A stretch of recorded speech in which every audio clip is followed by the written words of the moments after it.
D'habitude, quand je prépare une prédication, quand je pense à une présentation, je pense aussi au public, à ceux qui écoutent. Je ne connaissais pas trop à qui j'ai à parler, quelles sont vos préoccupations, quelles sont vos attentes, quelles sont vos frustrations aussi, les débats. Donc du coup, la prédication d'aujourd'hui sera aussi pour moi. Donc, ça parle de ce que je cherchais et que je voudrais connaître.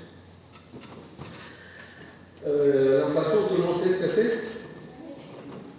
Vous connaissez un petit peu? Vous êtes à l'inflation ou vous ne savez pas? L'inflation, oui, l'inflation. Donc tout le monde connaît. Est-ce que vous connaissez dans la Bible quelqu'un qui a reçu ou qui a vécu sur sa propre peau l'inflation? Une inflation des événements tragiques. Job. Donc, les défis que Job a affrontés viennent comme des vagues. On a l'impression que ça n'arrête pas. Il y a un qui lui annonce quelque chose et le prochain, encore plus grand, encore plus grand, encore plus grand. On a l'impression, parce que nous, le roman, on a un proverbe qui dit que on revient déjà de single. Aidez-moi à traduire.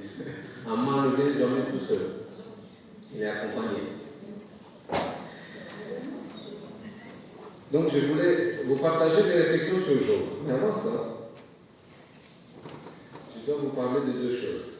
D'abord, est-ce que vous venez à l'église pour découvrir quelque chose de nouveau dans la Bible ou pour vous confirmer ce que vous savez déjà? Les deux. Attention, les deux, c'est pas possible. Ça ne marche pas. Soit on a un cœur ouvert et qu'on attend que Dieu nous inspire. Soit on a un cœur fermé, on a que la vérité, on connaît tout, et que Dieu n'a que nous conforter dans ce qu'on sait déjà. Il y a deux facettes de la foi, c'est l'exhortation et viens au secours de mon incrédulité. On a besoin d'apprendre, on a besoin de se conforter.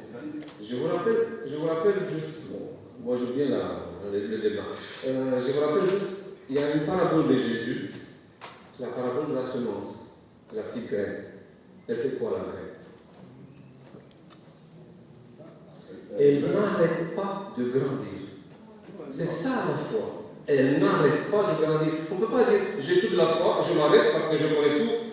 Mais vous savez, j'ai souvent la discussion avec ma petite fille. C'est lui qui connaît tout. Il y a des Français ici, je ne veux pas vexer les Français, mais qu'ils m'excusent, mais c'est là qu'en France que j'ai découvert. Ce n'est pas parce que les Romains ne sont pas pareils, mais c'est là que j'ai découvert. La plupart des Français, quand tu veux leur dire quelque chose, ils savent déjà. Tu n'arrives pas à la fin de ta phrase, il sait déjà ce que tu as à faire, à dire ou à faire. Je dis, mais c'est pas possible. Donc, comment ça se fait que tu connais déjà tout? Et je me suis dit, j'ai dit à ma fille surtout et à moi aussi. Je rigole, mais c'est pour Samuel aussi. C'est lui qui sait tout. Qu'est-ce qu'il attend de la vie? Si on connaît tout et qu'on sait tout, on a tout appris, on a tout pratiqué, on a expérimenté tout, qu'est-ce qu'on attend? Si, on attend quelque chose. Réfléchissez bien, qu'est-ce qu'on attend? La mort. C'est lui qui sait tout, c'est lui qui a découvert tout, c'est lui qui a toute la vérité. Excusez-moi, il n'attend que la mort. Il a tout expérimenté. Pourquoi vivre? Vivre, c'est comme la parabole de la petite graine qui n'arrête pas de grandir. Une foi qui ne grandit pas, mes frères, excusez-moi, pour moi, donc ça n'engage que Samuel, une foi qui ne grandit pas, c'est une foi morte. Je viens d'un pays majoritairement orthodoxe. Ceux qui sont au moins ça. Vous ressentez, quel est votre ressentiment ou quelle est votre perception de la religion orthodoxe? C'est une religion vivante ou c'est une religion morte? Mort. Non, mais j'ai aucun jugement sur eux. Mais on célèbre les morts. Il y a les saints, il faut aller chez eux, devant eux, il faut faire la croix, je ne sais pas comment il faut faire, mais il faut faire la croix.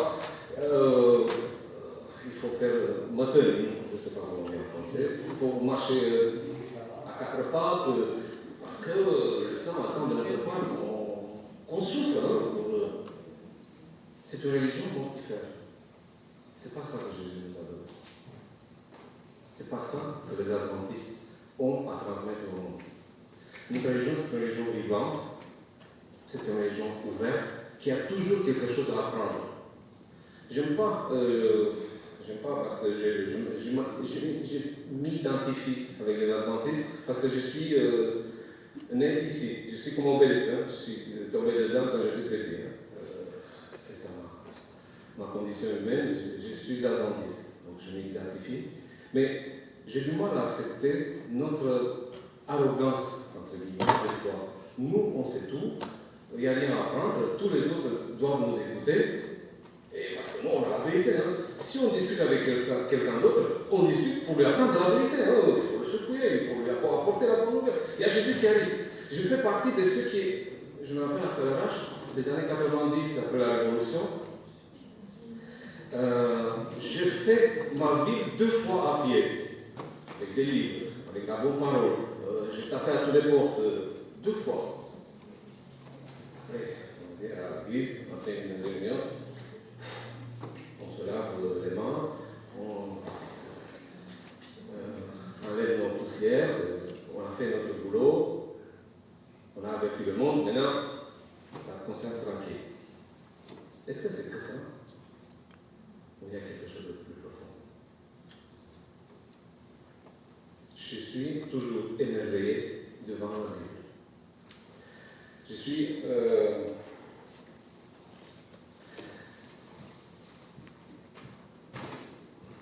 parfois étonné des petits passages que je sais que je connais par cœur, des petits passages de la Bible que je n'ai jamais vus. Pour moi, à chaque lecture de la Bible, il y a quelque chose de nouveau qui se révèle. C'est sans arrêt. Si je prends la Bible comme un Bible fermé, c'est comme un livre fermé parce que on a toute la vérité. On repasse un petit peu la lecture parce qu'il faut juste rappeler ce qu'on sait déjà. Je lis pour rien. Il faut s'approcher de la Bible pour que la Bible nous dise quelque chose en plus, pour grandir.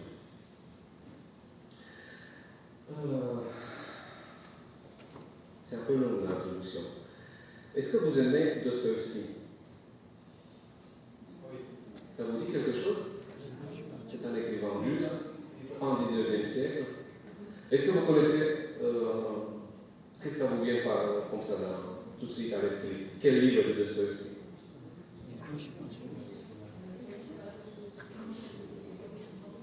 Crime et Châtiment, le frère Karamazov. Qui a lu le frère Karamazov? Vous vous rappelez, il y a une scène terrible dans le frère Karamazov qui m'a touché. Le grand inquisiteur. Vous vous rappelez la scène? Ça se passe en Espagne. C'était une pièce de théâtre. Ça se passe en Espagne et dans l'Espagne du milieu du XVe siècle, il y a une procession, il y a des hérétiques qui sont menés à l'échafaud, qui sont brûlés. Et le grand inquisiteur, là, présent sur son cheval, ça fait un peu long que l'histoire, mais je vais l'écouter. Il regarde, très content de lui, parce qu'enfant, la vraie parole, la vraie foi, la vérité est préservée. Il n'y a plus d'hérétiques. Sauf que, dans la foule, devant la place, devant la cathédrale, il y a quelque chose qui se passe. Vous vous rappelez ce qui se passe? Il y a Jésus qui revient. Et que fait Jésus quand il revient? Vous imaginez comment Jésus? Si Jésus vient ici aujourd'hui, comment vous pouvez le reconnaître? Parce qu'il a le cheveux long et il est habillé dans un tchacha, un drap.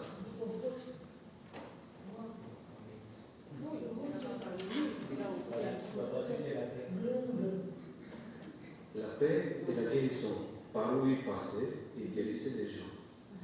Et d'un coup, la foule, au lieu de regarder la grande exécution, qui c'était un grand pont, elle commence à il y a un mouvement de foule, il y a quelque chose qui se passe, et la foule se retourne vers ce Jésus qui passe à travers la foule, mais par où il passe, il guérit. Et juste devant la cathédrale, il y avait, si je me rappelle bien, si je ne me trompe pas, il y avait une famille qui enterrait leurs enfants, et que Jésus arrive devant, il met la main et l'enfant ressuscite.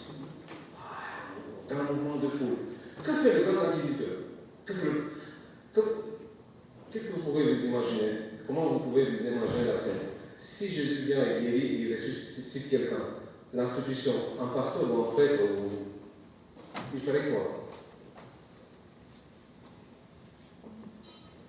Le grand inquisiteur met en prison Jésus. Il est un peu travaillé par l'histoire, et le soir, il va voir Jésus. Il lui pose des questions, Jésus ne répond pas. Après, il y a un moment, il faut lire le livre, c'est magnifique. Je dis ça parce que je me suis retrouvé dans la peau de l'inquisiteur. Il dit, mais qu'est-ce que tu fais là? Pourquoi tu es venu maintenant? Tu n'as pas vu, tu es parti après ta mort, tu nous as laissé sans rien, on n'avait ni doctrine, ni institution, ni église, on n'avait rien. Regarde maintenant, 15 siècles après, on a une institution, elle est puissante, elle est reconnue, on fait la loi, on répare ton amour. Ah, c'est vrai, des fois, il faut aimer avec la force, hein, il faut mettre sur le chapeau, mais bon, c'est pour ton bien. Et maintenant, tu viens et tu nous, excusez-moi l'expression, tu nous fous le bordel. Pourquoi tu es venu? Tu ne vois pas que tu nous empêches de faire ton travail. Indirectement, je pensais à notre Église. Combien de fois on n'essaie pas de mettre Jésus à sa place? Longtemps, j'ai vu que Jésus est un adventiste. J'imaginais Jésus comme nous. Est-ce que vous pensez vraiment que Jésus est un adventiste? Ou que Jésus a quelque chose à changer chez les adventistes? Aussi. Des fois beaucoup. Il faut le connaître. Je reviens à mon sujet, Job. Le premier verset. Si c'était un roman, j'aurais pu le réciter par cœur, mais en français, je dis moi. Il y avait dans le pays d'Ouz un homme qui s'appelait Job. Et cet homme était intègre et droit. Il craignait Dieu et se détournait du mal. Est-ce que vous pensez que l'histoire de Job a quelque chose avec nous aujourd'hui? Est-ce que c'est encore relevant pour nous ou pas? Est-ce que vous pouvez vous identifier à Job? Est-ce qu'il y a quelqu'un ici qui a souffert comme Job? Qui a tout perdu? C'est très intéressant. Vous avez remarqué, c'est le psychologue qui dit ça. Quand tu passes d'une Dacia et tu montes en gamme, tu vas en Volvo, en Mercedes, tu t'habitues et tu t'accommodes très vite. Hein? Mais quand tu as eu une Mercedes, et qu'à la fin tu te retrouves dans une Twingo, excusez-moi, hein, c'est pas terrible. Hein? Job avait tout, il a tout perdu. J'ai lu cette histoire des milliers de fois et je dois reconnaître que jusqu'à aujourd'hui, je n'ai pas tout compris. Je n'ai pas compris la condition de Job. Comment ça se fait que quelqu'un qui était apprécié dans le premier texte, je ne veux pas lire tout le texte, mais c'était écrit dans le premier texte, il était quelqu'un d'apprécié, très riche, très puissant, il avait des amis, et quand il a perdu, ses amis le retrouvent, vous vous rappelez? Pourquoi c'est important le livre de Job? Il le retrouve, il était où Job? Plus fort, il était où quand les amis de Job viennent lui rendre visite? Dans sa maison, dans sa tente, assis, ou sous les cendres. Pourquoi sous les cendres? C'était où cet endroit avec les cendres? Vous pouvez le positionner géographiquement? C'était à l'extérieur de la ville, là où il y avait les ordures. Là où on brûlait les ordures. Si vous vous rappelez, dans les villages romains, je me rappelle quand j'étais petit, il y avait un petit endroit où il y avait toutes les ordures, et là-bas on brûlait. C'est là que Job était. Pourquoi? D'ailleurs, Où a été crucifié Jésus? En dehors de la cité. Où? Là où il y avait les ordures. C'est le même endroit. Géographiquement, c'est le même endroit par rapport à la ville. Deuxièmement, les deux sont en dehors, sont jetés de leur communauté. Job parce que, excusez-moi, vous vous rappelez, quelle était la politique de toute l'humanité quand le Covid est arrivé? Isolé, voilà. Job était isolé de sa communauté parce que sinon la maladie risquait d'enflammer toute la cité. C'était ça la condition de Job. C'est le premier aspect. C'est ça que ça a fait la maladie de lui. Il y a plusieurs détails. L'homme, Job était quelle sorte d'homme? Je ne sais pas si vous vous rappelez, dans les années 80-90, un peu moins, mais dans les années 80 en Roumanie, il y avait un courant de sainteté. On disait à l'époque que la dernière génération doit être comme Job. Vous vous rappelez? Il y a quelqu'un qui se rappelle ça ou pas? Je raconte des histoires. Aujourd'hui, ça existe aussi. Donc ça existe. Bon, c'est pas aussi puissant qu'à l'époque. À l'époque, c'était très puissant, on prêchait à fond. Parce qu'il fallait être saint, parce qu'à la fin de notre histoire, l'homme doit vivre que par ce pouvoir, parce que l'Esprit de Dieu sera révélé du monde. Donc, on sera dans la condition de Job. Mais Job était un saint ou pas? Comment vous regardez Job? Il était un homme comment? Juste et intègre. Juste intègre. Et il y a aussi deux caractéristiques. Il craignait Dieu et se détournait du mal. Chaque thème, si on prend, on peut faire un pan de théologie. Je vais prendre un peu l'ensemble. Est-ce que vous aimez les hommes qui sont saints ou pas? Vous sans le S-A-I-N-T-S. Vous connaissez des gens qui se considèrent bons? Il y avait quelqu'un aujourd'hui avec le Zéro qui disait des gens qui ont des victoires, hein, qui ont réussi dans leur bataille contre le péché. Moi, je connais quelques-uns, mais je dois reconnaître qu'ils ne sont pas très aimables. Hein. Ils sont très, très, très durs, ils ont la foi très grande, mais aimer son prochain, ce n'est pas leur cheval de bataille. Hein. Vous pensez que Job était comme ça? C'est ça le sens du texte. Quelqu'un qui craignait Dieu. Vous craignez Dieu ou pas? Je voudrais. Craignez ou pas? Moi, je pense que si on est là, tout le monde craigne en quelque sorte. Parce qu'on est là parce qu'on pense que. J'ai lu une interprétation rabbinique. C'est très intéressant.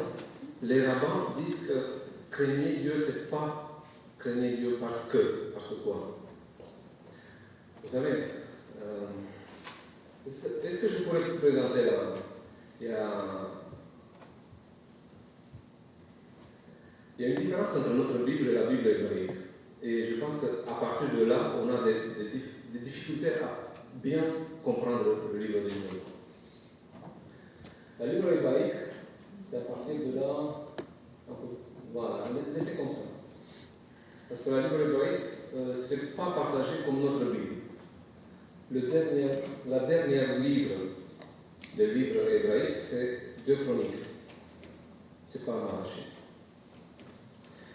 L'agencement des livres dans la Bible, c'est fait autrement. Donc, il faut bien retenir juste que ça s'appelle Tanakh. Ta de Torah, Nak de Lévi, ça dépend de la prononciation, c'est-à-dire les prophètes, les grands et les petits.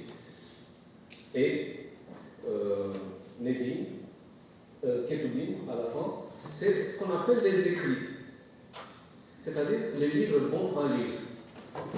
C'est intéressant ça, parce que moi j'ai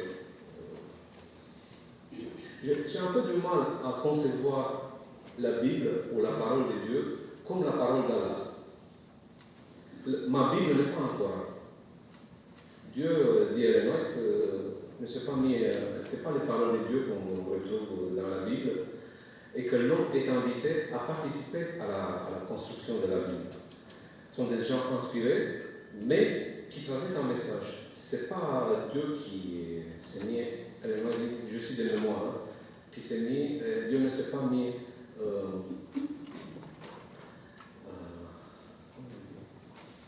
stato spesso nella cercare, malheureusement je connais tout le langage liturgique est un roman.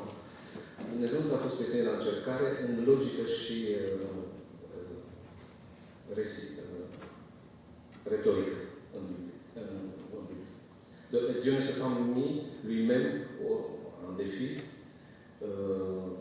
en rhétorique et en logique dans la Bible. Donc c'est une citation approximative. Et à partir de ça, ce que je veux dire, c'est que le livre de Job, des fois on le prend à la lettre, et le moment où on prend le livre de Job à la lettre, on perd le message. On ne se pose pas la question, quel est le message que le livre de Job peut nous transmettre? Et là, on a arrêté, si vous voulez, longtemps, encore une fois, c'est Samuel qui est tombé dedans, longtemps j'ai lu le livre de Job comme une interprétation de qu'est-ce qui se passe dans le ciel. Si je veux comprendre ma condition humaine, combien de fois Samuel ne se posait pas la question, mais pourquoi ça m'arrive ça? Pas quand ça arrive du bien j'oublie, quand je suis heureux, tout va bien, etc., mais c'est bien. Mais quand j'ai du mal à avancer, quand tout tombe comme les vagues de la mer sur ma tête, j'ai un peu du mal à accepter ma condition humaine et je commence à poser la même question comme Job. Mais pourquoi?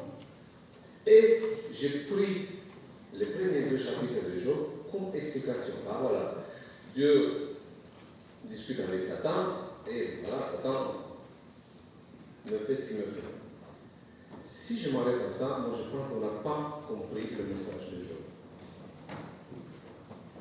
C'est une première lecture, je n'ai pas dit que c'est fausse, mais pour moi, pour Samuel, elle est trop superficielle. Il faut rentrer en profondeur. Est-ce qu'il y a quelque chose d'autre? Parce que Job, si je vous invite à essayer de lire Job comme une pièce d'idées, une pièce de théâtre. Est-ce que vous pouvez vous imaginer un seul instant, maintenant, après que Jésus est passé sur la terre, que Dieu n'a rien à faire que de rester dans le ciel et qu'il discute avec le diable, allez, va voir Samuel, voir s'il m'est fidèle ou pas. Est-ce que vous pouvez imaginer ça ou pas? Moi, j'ai du mal. Après Jésus, j'ai du mal à imaginer un père comme ça. Donc, je reviens. D'ailleurs, si vous avez remarqué, dans les livres bons à lire, il y a Daniel aussi. Nous sommes très attachés, on voit toujours Daniel comme un prophète. Les Juifs, pour les Juifs, Daniel n'est pas un prophète. C'est un homme important, un sage, c'est un livre bon à lire. Donc, ce que je veux dire, c'est que un peu d'humilité devant la Bible, ça ne fait pas du mal. Il ne faut pas prendre tout. Voilà, on sait ça, on a toujours appris comme ça. Il y a quelqu'un ici qui a été orthodoxe avant d'être adventiste, particulièrement. Et que disaient les orthodoxes? Quand quelqu'un venait faire de l'évangélisation ou parler de Dieu, que disaient la plupart des orthodoxes? La religion de tes parents. On regarde la religion de mes parents, on a toujours appris comme ça. J'ai du mal à accepter que nous, les adventistes, on fasse aujourd'hui comme eux. On a toujours appris comme ça, mon frère. Oui, on a toujours appris comme ça, mais ça ne veut pas dire qu'il faut avancer. Est-ce que ça fait du mal si on commence à réfléchir un petit peu? Ça va secouer notre foi. J'ai lu un livre écrit par un prêtre catholique qui m'a beaucoup plu. Vous voyez, même la bête écrit sur la Bible. C'était une blague. Il disait comme ça: quand je parle aux gens que la Bible doit être comprise dans son contexte, il faut prendre toute l'histoire, il faut voir à qui il s'adresse, il faut bien le situer. La plupart de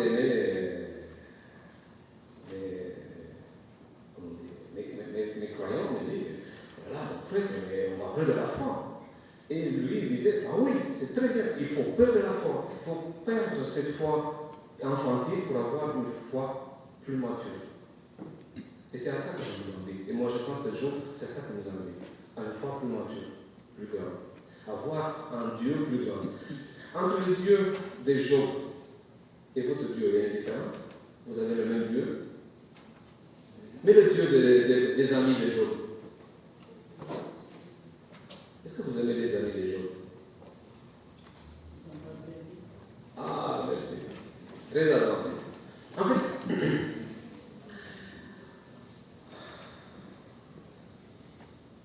comment vous dire pour ne pas vous choquer, parce que je sais que nous, on a une manière très, très bien ancrée dans notre esprit, très figée d'interpréter la Bible. C'est comme ça et pas autrement. Et en plus, il y a des pasteurs adventistes qui disent non, c'est la parole, c'est mot par mot. À mon avis, il faut prendre un peu de recul et vous rappeler que nous sommes protestants. Hein? Vous êtes d'accord avec moi? On est un couple de protestants. D'après Luther, quel est le dernier arbitre? Quel est le dernier arbitre en ce qui concerne l'interprétation de la Bible? C'est moi-même. Parce que c'est moi-même qui décide à la fin si je serai sauvé ou pas. Le salut, ce n'est pas l'Église, ce n'est pas le pasteur, ce n'est pas l'institution. Le salut, c'est personnel. Et la manière dont j'interprète la Bible, disait Luther, il faut que personne ne m'influence. C'est moi-même qui décide. C'est ça le protestant. Avec le Saint-Esprit. Avant ça, il était sur la scriptura, sur la vie, etc. Mais en dernière instance, c'est l'individu qui décide.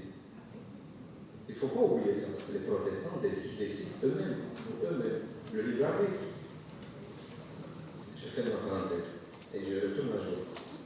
J'ai du mal à accepter que Dieu n'a rien à faire que de discuter avec Satan si Samuel doit être mis à l'épreuve ou pas. Après Jésus, après que Jésus est passé par là, je ne peux pas accepter ça. Parce qu'on a appris avec Jésus que Dieu, quelle est l'essence de Dieu? Dieu est, elle est plus forte. Amour. Et quoi? Est-ce que vous pouvez imaginer un père qui est amour, qui dit à Satan, va voir si ma fille est assez fidèle, hein, parce que moi je ne connais pas son cœur. D'ailleurs, je vais tourner à mon idée, à mon chemin. Mais Dieu était amour aussi pendant les temps de Job. Dieu ne change pas. Pourquoi alors Dieu va changer en ce moment? Certes que Satan n'a plus pouvoir de monter au ciel après la mort de Jésus, mais Dieu ne change pas. Dieu est toujours amour. Toute l'écriture est inspirée de Dieu et utile pour enseigner, convaincre, corriger, instruire dans la justice. De même dans les choses que tu as apprises, reconnues certaines. C'est ce que j'ai fait, je viens de Tu dire. as appris, les commandements. Timothée 3, verset 14. Toute écriture, bien sûr. C'est pour cela que je voudrais vous présenter, si vous voulez, un jour révisité. Dieu est assis, tous les fils de Dieu, y compris Satan. Qu'est-ce que c'est? Chercher Satan parmi les fils de Dieu? Ah, voilà. Peut-être que David veut nous dire autre chose. Ou quelque chose de plus profond. J'ai dit que oui. C'est une interprétation possible. Je n'ai pas nié. Quand on arrive à notre niveau, Satan vient. Et Dieu n'a rien de plus bon à faire que de commencer à dire, mais est-ce que tu as vu mon Job, mon fidèle serviteur Job?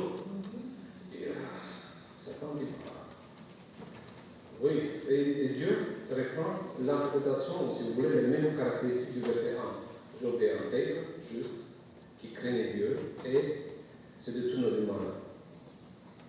Et Satan dit, qui craignait Dieu?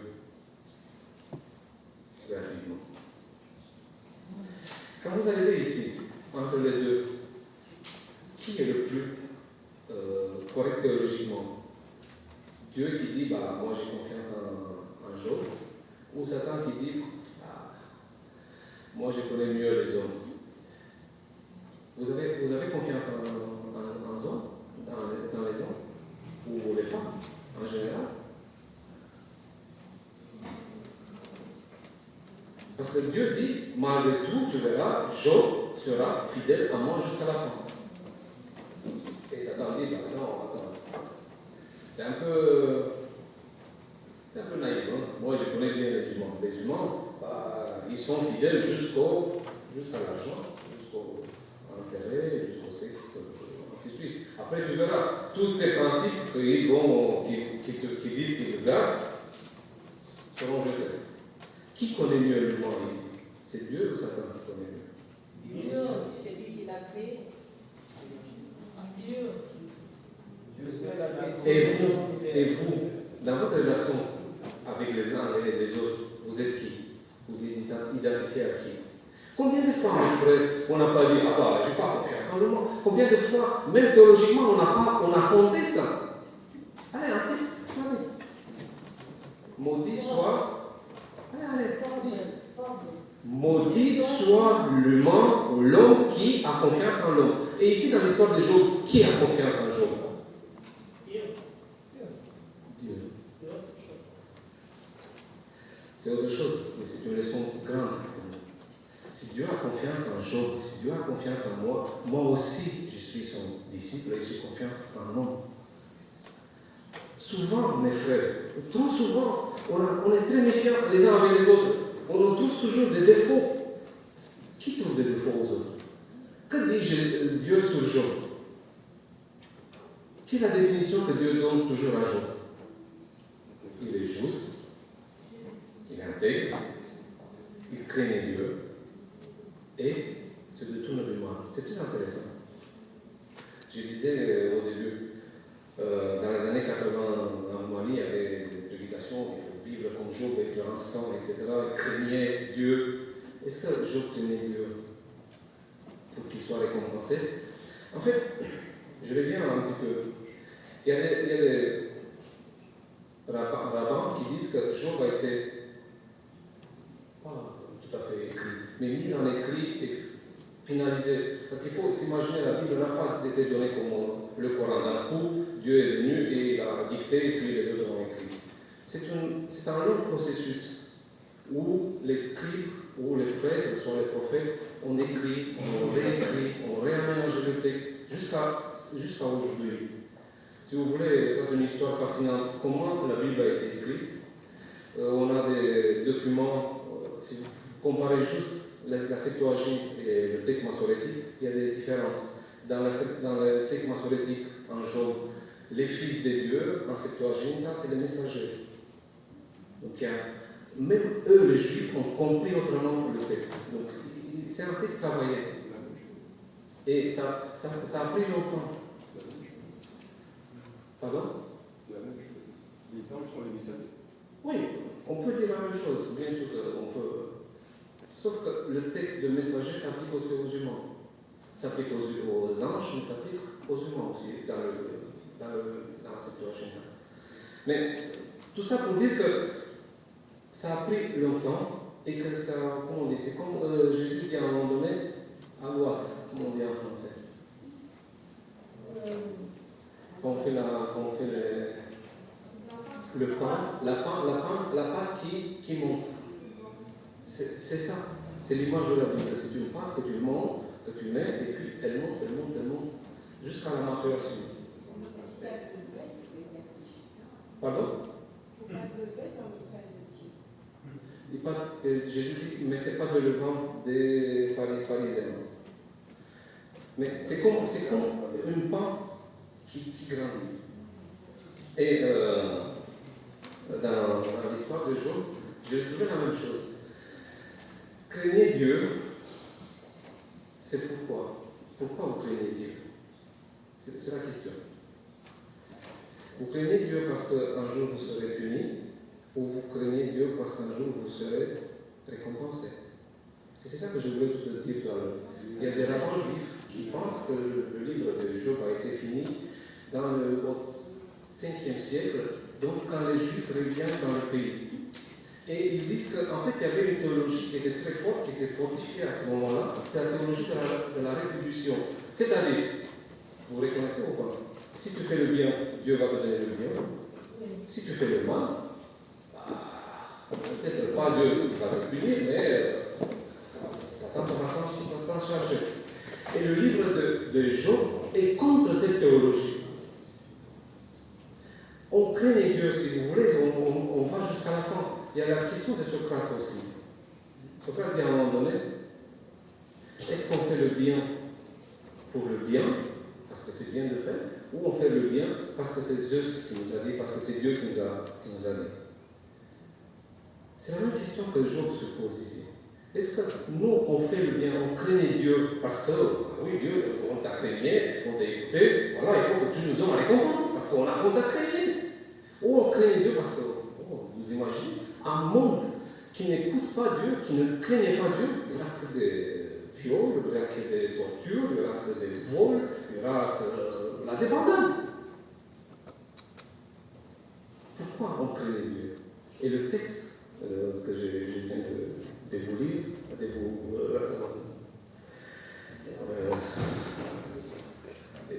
énoncer tout à l'heure, c'était un rabbin qui disait, en fait, l'expression ici, c'est qu'il craignait Dieu gratuitement. Job n'attendait ni le bien, ni le mal. Dieu craignait Dieu parce qu'il craignait Dieu, parce qu'il respectait Dieu. C'est dans le sens de respecter Dieu. Et il s'est détourné du mal. J'attends à la sainteté, j'arrive ici à la sainteté. C'est quoi la sainteté? Ne pas faire du mal, ou faire le bien. J'aime bien cette définition-là. Job est un homme bien et Dieu l'apprécie. Est-ce que Dieu attend de notre part la sainteté ou il se contente qu'on soit comme Job, qu'on se détourne du mal? Combien de fois dans notre vie on n'a pas fait le mal gratuitement? On savait que l'autre, surtout quand on est fâché, quand on est fâché avec l'autre, est-ce que vous trouvez le mot qui font mal ou pas? Moi, je suis le premier. Et je peux faire des exercices, je n'ai pas fait une école où on m'a appris comment bien taper. Ça vient naturellement. Je ne cherche pas. Mais je vous assure que ça fonctionne. Et j'ai trouvé ici dans Job une expression. Il se détournait du mal. Ce n'est pas quelqu'un qui était saint. D'ailleurs, Job lui-même dit, ah, quand il se plaint, tu veux me punir pour les péchés de ma jeunesse. Job s'est détourné du mal. En fait, c'est ça la condition humaine. C'est de ça que je voulais vous dire aujourd'hui. Parce que si on va dans le texte, comment on dit, littéralement, on arrive, pourquoi Job est fidèle? Ah oui, bien sûr que tu es fidèle. Si tu le bénis, s'il est béni. Vous avez entendu la théologie de la prospérité? Tu donnes une dîme, tu donnes beaucoup, et Dieu te rend beaucoup. Est-ce que c'est biblique? Oui, malheureusement, on trouve des textes dans la Bible. Mais est-ce que c'est dans l'esprit de Jésus? Est-ce que Jésus a demandé une seule fois dans sa vie, une seule fois, montrez-moi si je me trompe, une seule fois où Jésus a dit, tous les dîmes, donnez-les à moi, et quand vous donnez à moi, c'est à Dieu que de vous donner. Est-ce qu'il a demandé ça dans sa vie? Non. Jamais. Jamais. Quand il a fait du bien, il s'est dit, ah ben voilà, je t'ai guéri, maintenant, qu'est-ce qu'il dit? Il faut que tu sois fidèle, il faut que tu respectes la loi, tu viens à l'église, tu pries. Que dit Jésus après qu'il guérit quelqu'un? Qu'est-ce qu'il a fait? Va,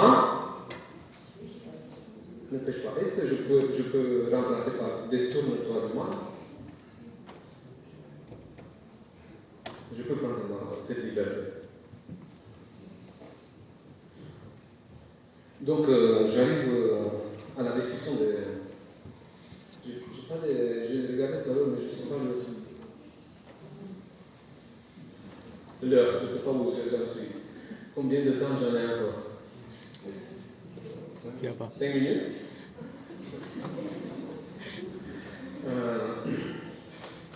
Donc, Dieu discute avec Satan, Satan va, il punit Job jusqu'à sa chair. Bon, Job souffre. Il y a les amis de Job qui arrivent. D'ailleurs, quand vous regardez la discussion entre Dieu et Satan, vous avez deux possibilités. Il y a une interprétation qui dit quel Dieu c'est celui-là qui permet à Job d'être un cobaye? C'est pas possible. Et les autres qui disent mais Satan était un peu naïf. Est-ce qu'on peut jouer au dé avec Dieu? D'après vous. Est-ce que Dieu, tu peux tromper Dieu. De toute façon, Dieu sait à l'avance qu'est-ce que ça va se passer. Satan était un naïf, il ne savait pas ce qu'il fait. Donc il joue comme si on jouait, moi aujourd'hui, moi je ne suis pas très fort en échec, mais comme on jouait contre un ordinateur. De toute façon, on parle des dieux dans ce cas-là. Les deux sont fausses, parce qu'ils n'ont pas compris le message de Dieu. Donc, quel est le message? À la fin, Dieu prend la parole. Remarquez une chose. Est-ce que Dieu commence par dire, Job, calme-toi, c'était juste une pièce de théâtre, tu as été mise à l'épreuve, maintenant c'est fini. Comment commence Dieu? On n'avait pas l'impression qu'en fait Dieu ne répond pas à la question de Job. Il ne répond pas du tout d'ailleurs, il répond à personne.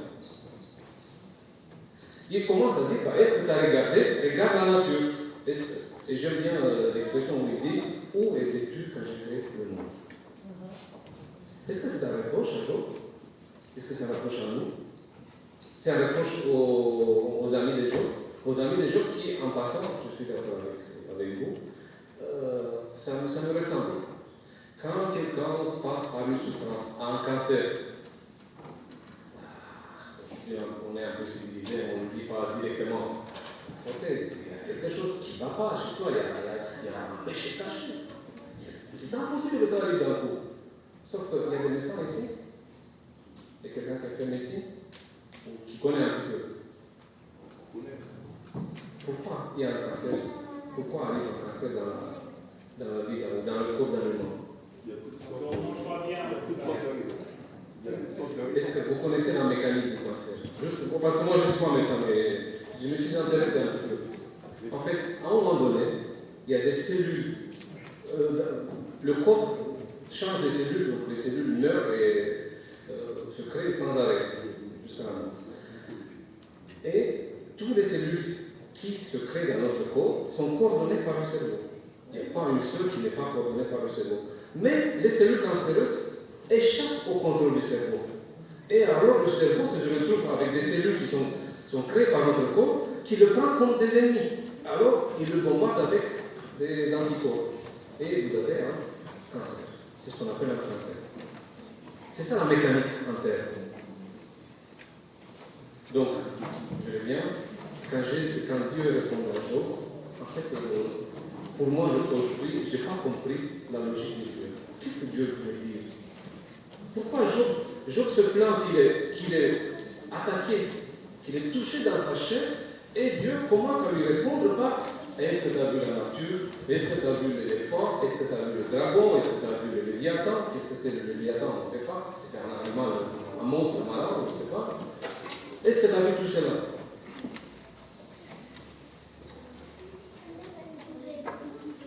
Notre condition humaine, les créatures, passe par là. Donc, je pense qu'on se pose la mauvaise question quand on commence pourquoi Dieu ça nous arrive ça. Ça arrive parce que c'est comme ça dans la nature, pas autrement. Il n'y a pas quelqu'un qui déclenche quelque part. Après, oui, il y a des conditions. Si on mange mauvais, bien sûr qu'il y a quelque chose qui va se passer. Si on boit comme des alcooliques, bien sûr que le cerveau sera noyé dans les vapeurs de l'alcool, bien sûr. C'est des conditions. Ça crée un cadre. Mais ce n'est pas celui qui déclenche. Est-ce que vous avez rencontré des connaissances, des amis qui ont développé un cancer malgré le fait qu'ils étaient très consciencieux avec leur corps, avec leur... Pourquoi ça arrive? Parce qu'à un moment donné, il y a des cellules qui échappent au contrôle du cerveau. Et ça, c'est la nature. C'est très intéressant. Dieu nous transmet un message. Et ça aussi, je trouve magnifique. Combien de fois je n'ai pas entendu que la nature est sublime, la nature de la création de Dieu? Il suffit juste de sortir dans la nature et vous verrez la grandeur de Dieu. Mais il y a quelque chose qui tâche cette nature parfaite. Quelque chose qui ne va pas.